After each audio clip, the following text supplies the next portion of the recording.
transforming lives. Inspiring stories from educators worldwide. Impact happening worldwide.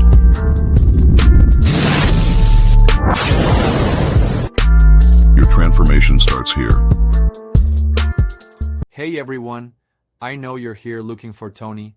Don't worry, he'll be with you in just a moment. Quiero dar la bienvenida a mi comunidad hispana al Transforming Lives podcast. A veces nos encontramos con barreras, pero sabemos que con determinación siempre seguimos adelante. Hoy, Tony hablará con la doctora Margarita Tovar. Estoy seguro de que su historia nos inspirará y nos recordará la importancia de la educación y la perseverancia. Thank you for being here. Tony will join you in just a second. Let's get started. All right. Gracias for that introduction in Spanish. Hey, it's been about 20 years. I did take a class in college, a half a semester, but listen, here's the great thing about the world we live in. You have to make transitions and you kick away excuses, right? So I wanted to put an excuse out there that I was unable, but again, we have tools now that we're able to make things happen. So I'm excited about making that happen. Hopefully there were no kinks in there. You definitely let me know. So here's what I need for you all to do. Let me know where you all are chiming in from, okay? I'm in Mississippi right now and would love to know where you're chiming in from. And I want to go ahead and introduce my guest. You heard a little bit. You heard her name, but I'm going to go ahead and give her the proper introduction. All right. So Dr. Marita Tovar is a lifelong learner, an educator, a daughter of immigrants, current chief talent officer of the Colorado Department of Education, overseeing educator preparation, educator development, educator effectiveness, licensing, enforcement, early childhood workforce development, and human resource teams. Most recently, she served as the chief talent officer in the Summit School District, where she led a transformation of human resource teams and served as an integral member of the superintendent's cabinet. She started her career as a bilingual paraprofessional and later served as a teacher, turnaround principal, a principal supervisor of turnaround schools.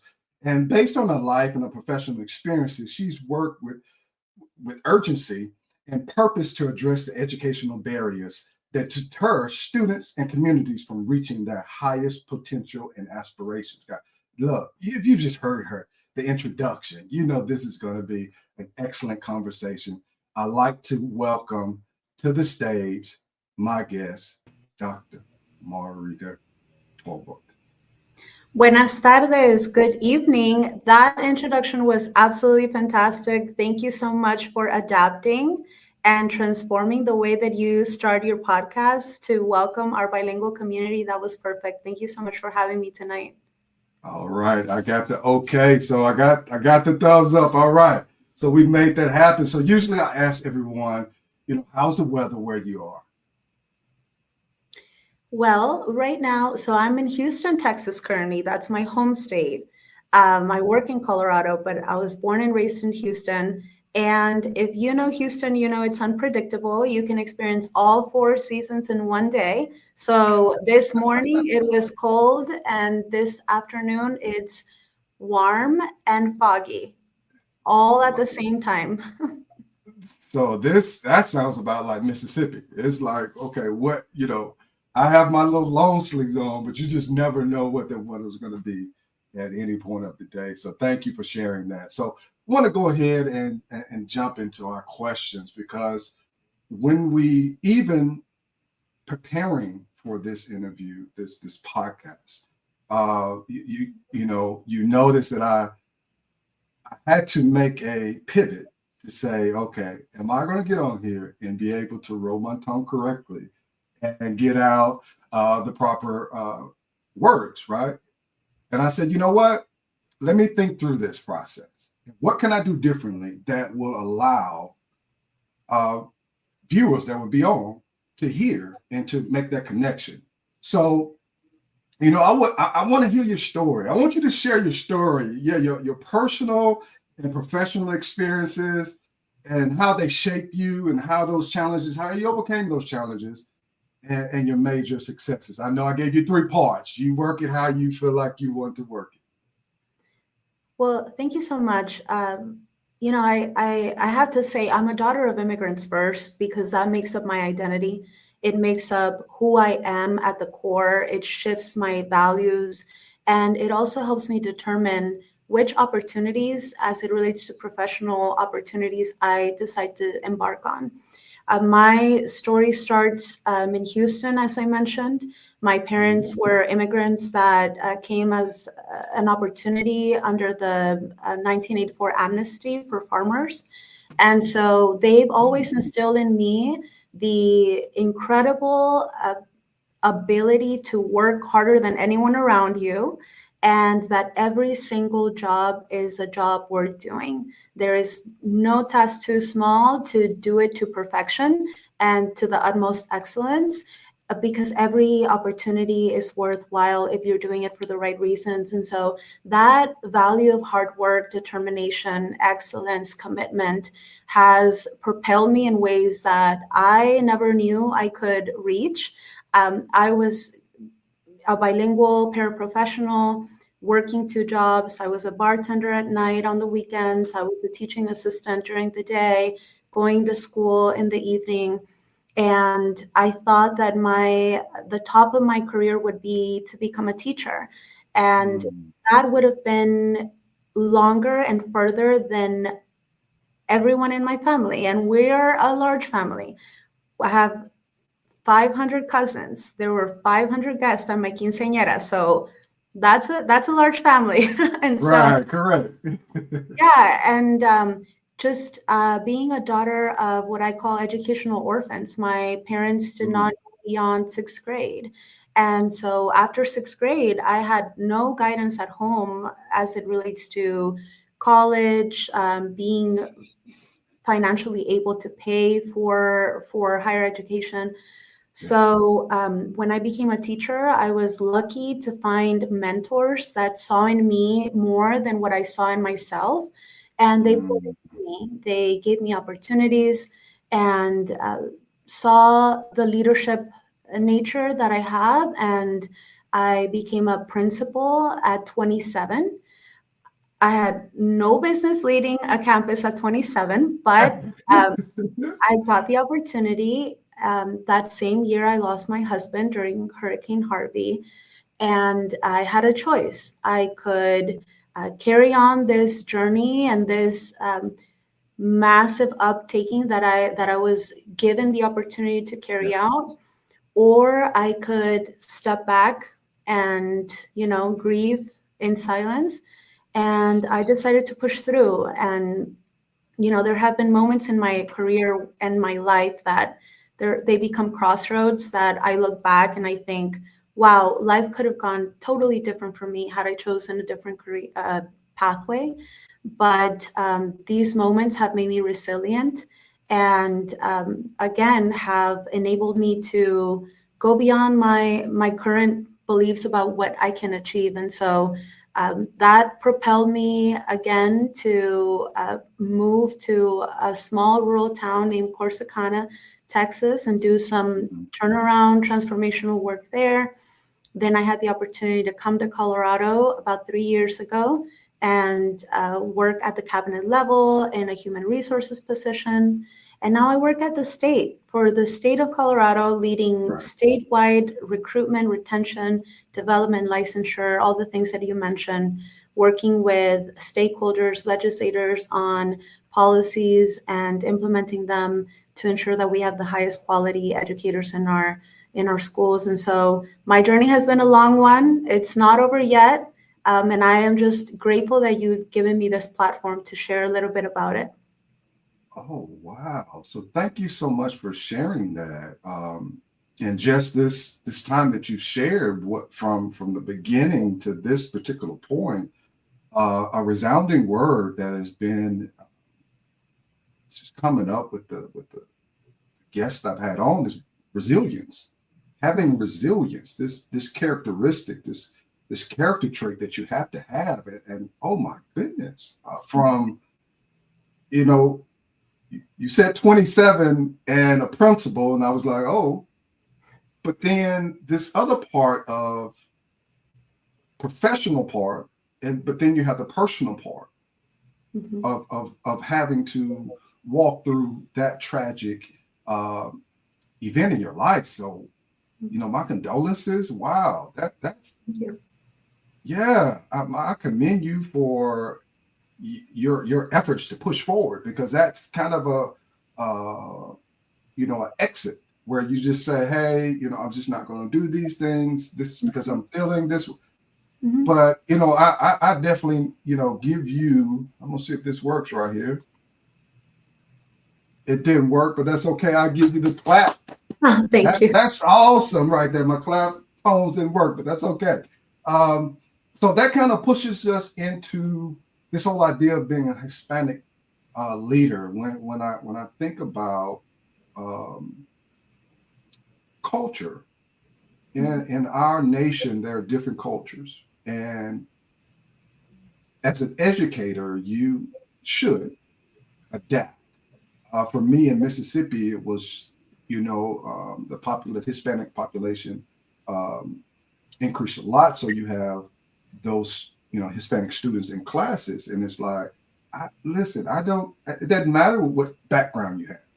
Mhm. I signed up to be an educator. I want to make sure that you get that proper education. So as a Hispanic leader, how has, your personal experience shaped your vision of supporting students and educators? Thank you for that question. It's a timely one, especially given our political climate. And, what I share with folks is first and foremost, we have to be educated. We like to say that we're advocates and that we are leaders and we're all of this. You cannot advocate for something you're not fully equipped and educated to advocate on. And so, as it relates to Hispanic students, we must first do the self work to Mhm. thoroughly understand what it means to be Hispanic. Do you understand the difference between Hispanic and Latino, for example? There's nuances there, right? Yeah. Hispanic is any person that is of a Spanish origin, where in their country they speak Spanish. So that includes some Europeans, like Spaniards. Yeah. If you call a European a Latino, you are miscategorizing them, and that probably will not go well for you. And so there's context there, right? Yeah. That we carry within the Hispanic community, within us, and the Latino community, that it has a lot of misinformation. And every opportunity that I have with every person that's willing to learn, I love to share, my experience being a Latina, being a Hispanic student, being a bilingual student in a Yes. traditional non-bilingual pathway, so being fully immersed into the American educational system. Yes. But we must have that humility to ask questions, be educated, form an opinion, and then advocate to make change in our systems. And so, right now, particularly, one topic that we must all be incredibly sensible towards is immigration. We understand that we are getting ready to go through a political context that might impact our Latino and our Hispanic families.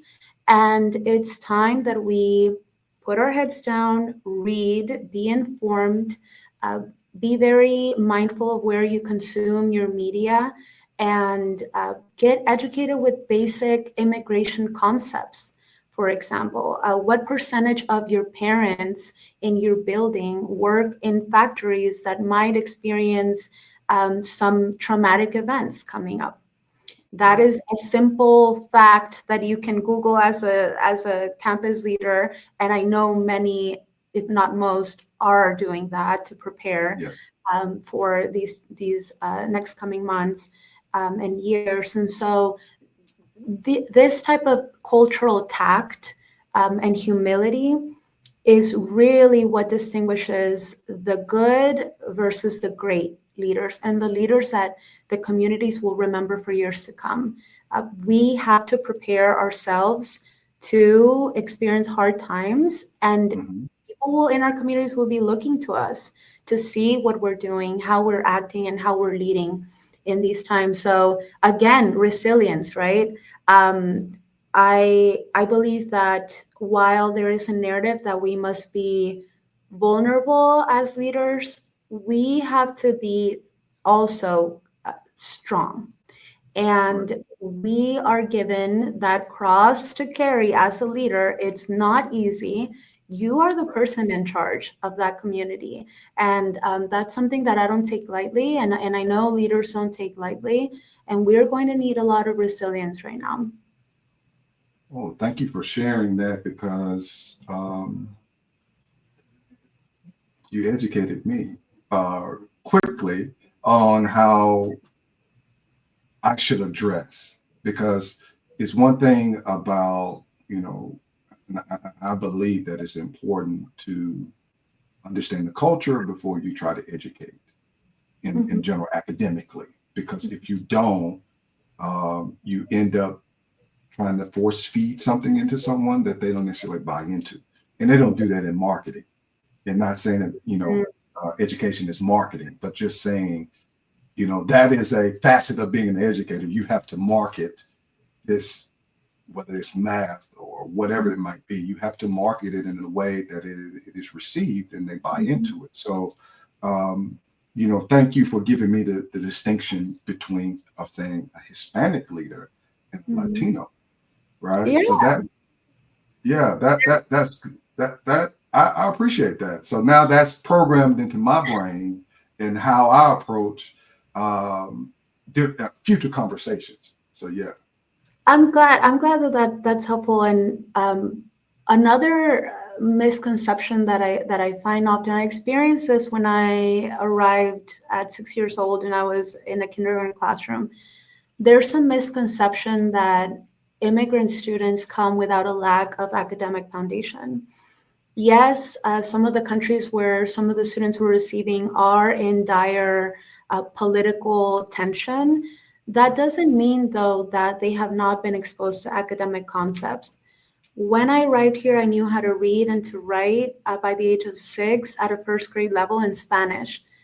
But obviously in English, I did not even know the ABCs. And for the longest time, I would go home crying and telling my mom, I know I'm smart in Spanish, but I am very dumb in English. And I could see her, swallow that pain, when your child tells you something and Right. but you have to be strong for them. And she was like, that determination that you had to be the best in your kindergarten class and your pre-K class in Mexico, you still have that, no matter the language that you speak. So you are going to become the smartest person in your classroom now in English, and you will be twice as smart and you will be twice as valuable.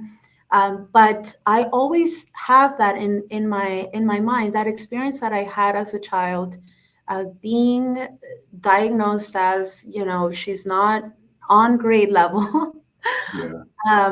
And how that marked me. And so that always really shapes how I lead when I am interacting with leaders and teachers, and they make some comments that I can sense there's a little bit of maybe judgment on the context where students may be coming from.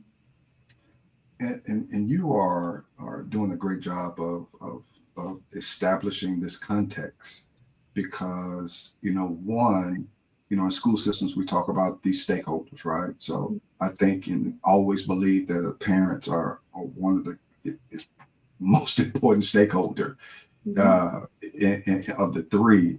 But to hear your story of how you expressing that I do have the ability, that I am smart, but I have a huge barrier right here, language barrier, that is causing me not to see the fruits or the results that I would like to see. And it's like, for me, I have students that are going through my head right now of you think that you're doing enough by maybe doing a translator or doing whatever. But there's another level here of the emotional and, the emotional intelligence that's there, that they have to interact with their parents, that maybe, maybe we just did not understand, because that just took me in a different place, that you told me that story about your interaction with your mother. Mm-hmm. So that adds another layer to the barriers that you have to face, because it's like, well, who do I talk to when I go to school? Because you don't understand the barriers that I'm facing right now. The barriers and the bridges, right? I mean, our parents are our bridges as well. Yeah. And, when I was a leader in Fifth Ward, Houston, predominantly African-American community, I also had to learn a lot about the culture and basic things that I was doing that were maybe not received with my intention. I had to shift. And so as leaders, we have to remain reflective and open to welcoming ideas, comments, feedback, of every single move and every single word that comes out of your mouth, every single second that you're in front of the people that you lead is up to interpretation, and therefore it is up to judgment. And we should be mindful, but we should also be receptive. And I love that you're very willing to, no matter how long you've been in the educational field, still remain humble enough to be adaptive. It's important because, and everybody doesn't necessarily carry that same thought pattern, but I just know the importance of the impact. When I look at the top 5 people that had, that impacted my life, they're educators. So yeah, and they were very adaptive. So, I'm curious to hear, I've heard some of the challenges that you've talked about, but, what are some of the challenges currently in our current society that Hispanic, Latino students are facing, bilingual students are facing, as, they're in schools right now? Thank you for framing the question around Latino students. I'm going to maybe take this in a different direction, because there's something in addition to race that for me is a passion, and that's poverty. And, it's one thing to experience discrimination based on the color of your skin. It's another thing to experience discrimination based on your hunger and your level of wealth and the level of opportunities that are predetermined for you based on the zip code where you're from. And so I like to say, if you've never had government beans, I don't think you can make significant change for communities that grew up like me. Because you'll never experience that hunger, that poverty marks you with for the rest of your life. And so the challenges that I see that students in poverty are experiencing right now probably boil down to 2 main things, in my opinion, that are top priority. Number 1 is rigor. And while we, growing up in disadvantaged situations that are economically challenging, already creates a lot of hardship for us. We cannot get to school and then experience low expectations and experience conformity and experience people that might put upon us this limitation of what we can achieve. And until this day, there has not been one study that shows us that intelligence is correlated to poverty or to economic stability. Your opportunities are, but not intelligence. And so that is a passion of mine. I love to preach Soretta Hammond's work around culturally responsive teaching and learning, because she talks about the importance of, yes, developing a foundation that creates a safe environment in order for you to be able to push a student, in order for you to be able to get that rigor, in order for you to be able to expect and have what she calls a warm demander command over your classroom. And so I think that right now, particularly, I'm a little bit worried that the national conversation sometimes tends to be very much, let's focus on the whole child in the social emotional space without really talking about the importance of rigor, also aligned to emotional safety and well-being. So that's one. And then two, still until this day, segregation exists. And years later, we are still experiencing segregated communities, segregated spaces, segregated classrooms, segregated buildings. And we can say that we value equity, we can say that we value opportunity, but if I walk into a building and there is a hallway that has low rigor happening, and then across that hallway, there's a different set of kids with different set of experiences within that same building, that's segregation, and that is inequity. I know that we talk about zip codes and the inequities that exist, across communities, but let's start small. Which in our buildings, we know which teachers are not pushing the students to their fullest capacity.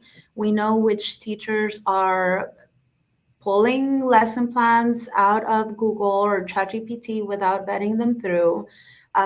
Lack of rigor, lack of expectation is happening. And we must not fall into this cycle of allowing mediocrity from the educators that are right in front of our children right now. And so I think those two things are the things that are impacting Latino students, but then students in poverty overall. Right. So you did an excellent job of pointing out those key components. And, with doing the 50 educators from 50 states, these type of conversations can come up and will come up, but I admire for you establishing what you believe right now, because it's the same thing in Mississippi, where you have to have expectations for students, and you set them high and not low, because again, you're around that child 8 hours a day, 6 hours, whatever the time is. You're around that child a lot. So establishing these and speaking to poverty is it's a barrier that I had to be transformed, being teaching in the Mississippi Delta, and everybody has this whole conversation about that. But listen to me. It was one of the most excellent times that I had in my teaching career. Number one, some things you don't have do not limit you. Although you get to a point where you do get them. But some things that you consider, I don't have this, I'm limited. No, that's not really true. I can take what I have and use what I have and be effective with that and continue to move forward. Now, that does not mean that I should get less. But yeah, that's a little passionate of mine. I'm gonna come back and go ahead. And I love that you say that, because I have had the privilege of leading in the lowest income zip code in the city of Houston, 77026, and the richest zip code in Colorado. And rigor can be established whether you have a blackboard or a whiteboard or the most fanciest touchscreen. Rigor can be established whether you have the top of the line new building that you just passed with a bond, or whether you are in the trailers. Now, is that fair? No, absolutely not.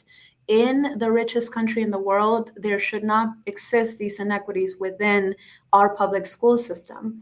So I agree that we are experiencing inequities, but I don't agree that our current conditions are so dire that we have to give up expectations for students, especially me going to school in Mexico, seeing what true poverty is.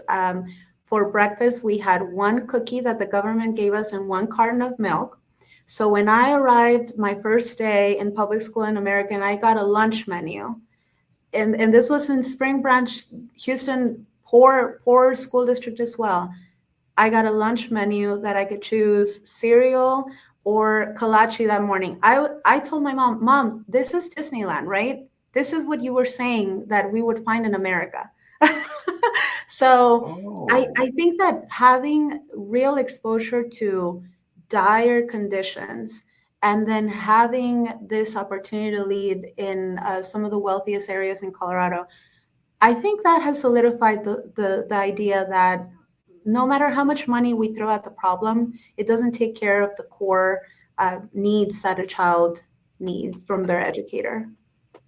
That's a topic. That's a whole topic. That's a whole podcast. Right. That's I'm going to pause there because I want to go there, because you can throw money and not being intentional, setting up structures to effectively stop Tony. Okay. That's a whole podcast right there, because it's important that you set things up to win. And those systems, like you said earlier, it could be a level of feedback to say, okay, this is not effective. This is not working. But you touch me again back to this comparison of being in Mexico and coming to the United States, of what you were given, what you had, and what this perspective changed for you of a menu where some may take it as this is nothing, but our perspectives change based on our environment, based on what we have been exposed to. So I'm writing that down in my notes. That's definitely. I hope those that are listening take that soundbite right there and understand that it is a difference. That your children are impacted when they come to your schools in the most simplest way that you may not think that it is. So you kind of shared an author, but can you share some success stories of maybe a program or initiative or individual that embodies this whole idea beside you of transformation we need in education? Totally. Thank you for that question. I think that one initiative and movement, I will say, that I am incredibly excited about, particularly in Colorado, is this understanding that our legislators have had around the importance of apprenticeship, especially given that by 2030, 70% of careers will require post-secondary education or training. And so having apprenticeships embedded in our high schools is transformational, but necessary, right? There's some things that we like to say are transformational because they're cool. No, this is necessary. We need this for our economy. We need this to ensure that our students, when they graduate, have a sustainable wage. And we have to think differently about college and that being the only pathway towards the middle class. And so in Colorado in 2023, there was a Senate bill that passed that allowed now school districts to become sponsors and have teachers be getting that opportunity, that credit from their experiences in their school districts, and then lowering the amount of time that it takes for them to get that teacher certification when they graduate from college. So right now, we just started the process. We have one school district that has around 40 educators that are paraprofessionals. They're working with teachers. They're getting credit, college credit for the work that they're doing during the day. And will be hopefully graduating soon in the years to come and staying in that school district to ensure that we're effectively growing our own. We know that educators live and work within a 50-mile radius. And we also know that educators that are from our communities are more likely to care and to understand and therefore lead to better student outcomes. So the apprenticeship movement is one that I'm incredibly excited that we get to lead here in Colorado, and that I do think more districts and states should take on. That's awesome. Because you use the term of growing your own. One of the things that I personally have experienced is teaching in the school that I graduated from, the hometown, and how it, as an educator, you want to do your job, but if it got to a point where I had some of my classmates' kids, or I had cousins coming through, and it's different. It's not a number, right? You're not student 57945. You're not. Your data means something different, because now you're establishing a culture within a culture, right?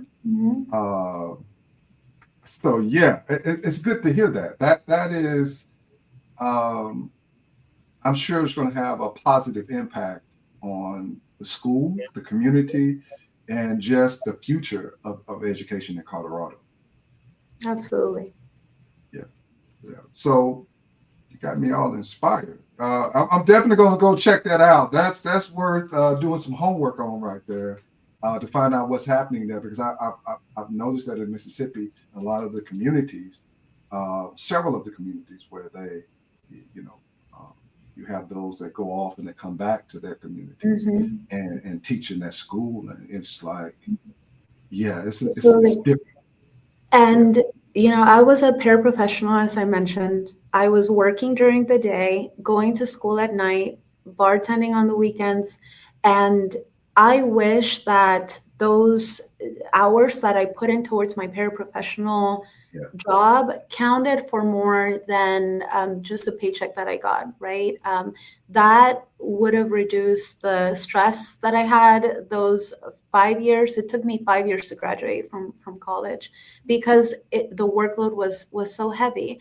And even within that stress that I had, I knew I was still breaking barriers, generational barriers, because when I got that $20,000 contract to be a paraprofessional, my mom, when I received my first paycheck, my mom still has the pay stub, because for the first time I was making more than both of my parents, just in that one. I believe it was $600 for a month of work, or for 2 weeks. I'm not sure, but it was a big deal. And so I understand that pay for educators is not where it needs to be. And at the same time, for people who grew up like me in poverty, it was a ticket to the middle class. It is a ticket to the middle class. It is a ticket to breaking generational poverty. It is life-changing. And so do we need to do better? Yes, we do need to pay educators more. And we also need to make sure that we understand the benefits that we receive as educators and the long time impact that it is doing for generations to come when we choose to go into the educator field. And so the apprenticeship model is just one way to open up the door to folks who may not see a pathway towards becoming an educator. And I'm excited about it. You can reach out to me if you have questions, or if you'd like to learn more about what our state's process went through and how you can implement it in your school district. Absolutely. This is definitely enlightening. And the goal of the podcast is not to just, okay, let's reach out to someone from a state, but it's to have, as we had in the pre-conference, substance, to where now you can take this information and you can apply it to now begin to see transformation within your area. And as you were talking, this just, it pops into my mind. In Mississippi, we have the Choctaw community that's there, and I just thought about it. That's something that's happening in the Choctaw nation, where they're growing their own. They're making sure that whether they start out as a paraprofessional, they're taking them and they're pushing them into the local college or whatever college they want to go to, so that they can, as you stated, break their generational curse. Now you can, direct your family in a different direction, and that's important. That's one way that, that can be done. So, yeah, thank you. Yeah, to bringing up these points that open our eyes to how we can make a difference in many generations. So you're inspiring me, but how do you inspire and develop educators to better understand and meet this need of a diverse student population? Because that's and before you move to answering this question, I was recently in Dallas and going into Dallas, and people don't laugh at me when I go to different towns. I look at their schools and I go to their data. I look at their population within their school district, and I must publicly say, I didn't know the population, that it was a larger population of Latino and Hispanic bilingual students in Dallas. I was like, okay, I came here to have fun, but I got educated too. So I want to throw that out there. Yeah. I think that my style certainly is not for everyone as it relates to inspiring folks. I think for me, I'm very empathetic to the challenges that educators face, but I will also be real. And I don't like to sugarcoat the challenges that educators are experiencing and that they will experience when they enter the field.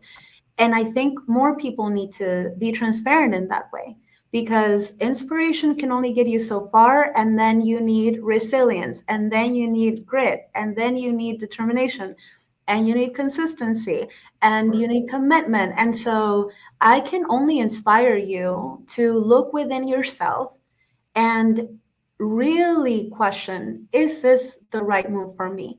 Why do I want to become an educator? What is inspiring me, and what will keep me inspired to stay in this field that we know has a high turnover rate within 3 years?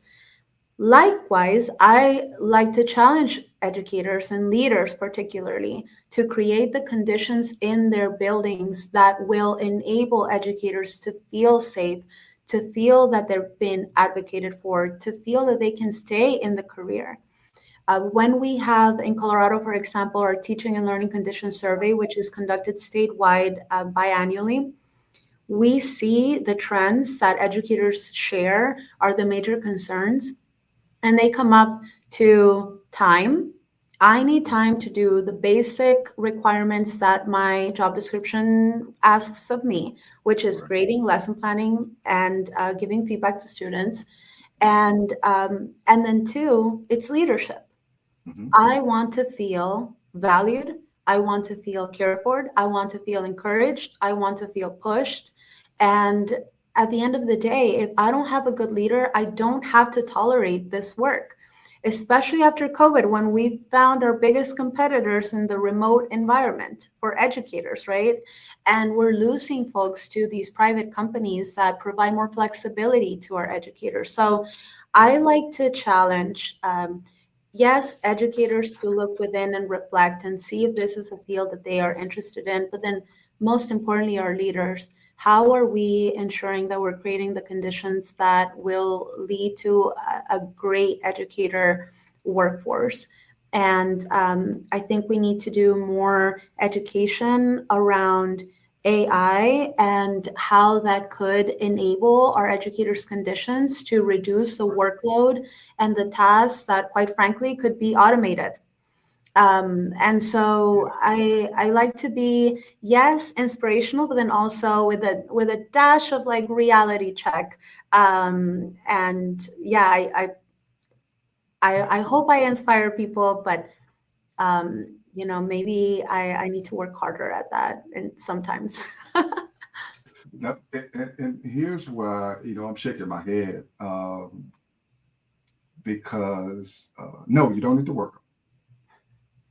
Here's the situation in my script that I share with the guests that I'm gonna bring on. One of the things I do is I talk about a run through, and I have it there. It's just the educator and me to kind of plan things out. But our particular interview really shifted me. Our pre-conference call shifted me to say, okay, all right, I have to make an adjustment. I have it here, but am I actually doing it? Because I shifted me based on our conference call.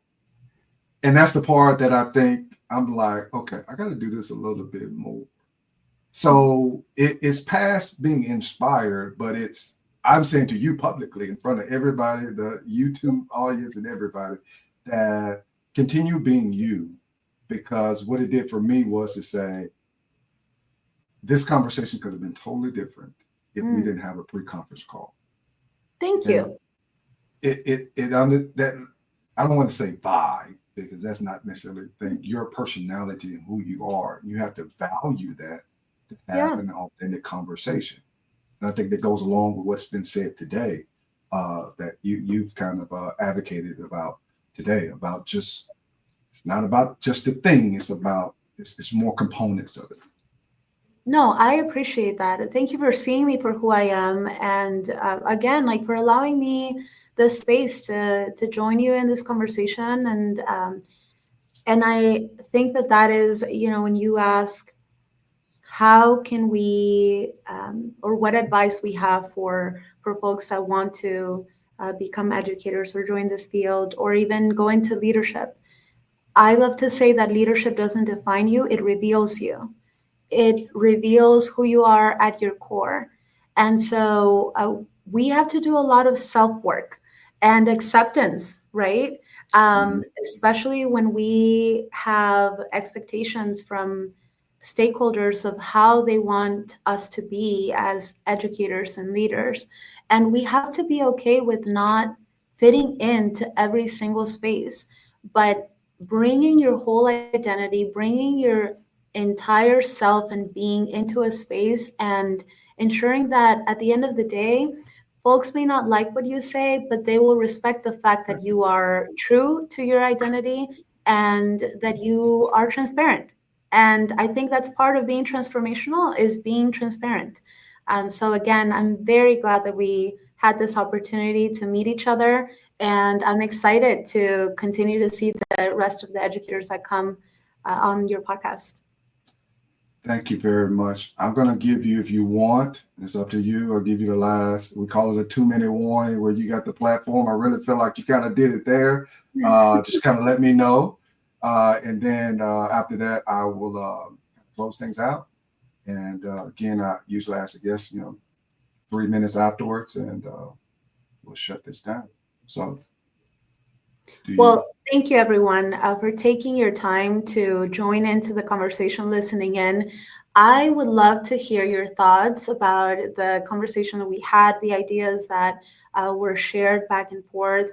You can reach out to me anywhere on any social media platform. Search Dr. Margarita Tovar and you'll find me. I make it incredibly easy to connect with me for that reason. I love to receive feedback, but then I also love to learn. So again, I appreciate this space and I look forward to the connections that may come as a result of it. All right. Thank you very much. I'm going to drop you in the background, in the backstage, and let's go.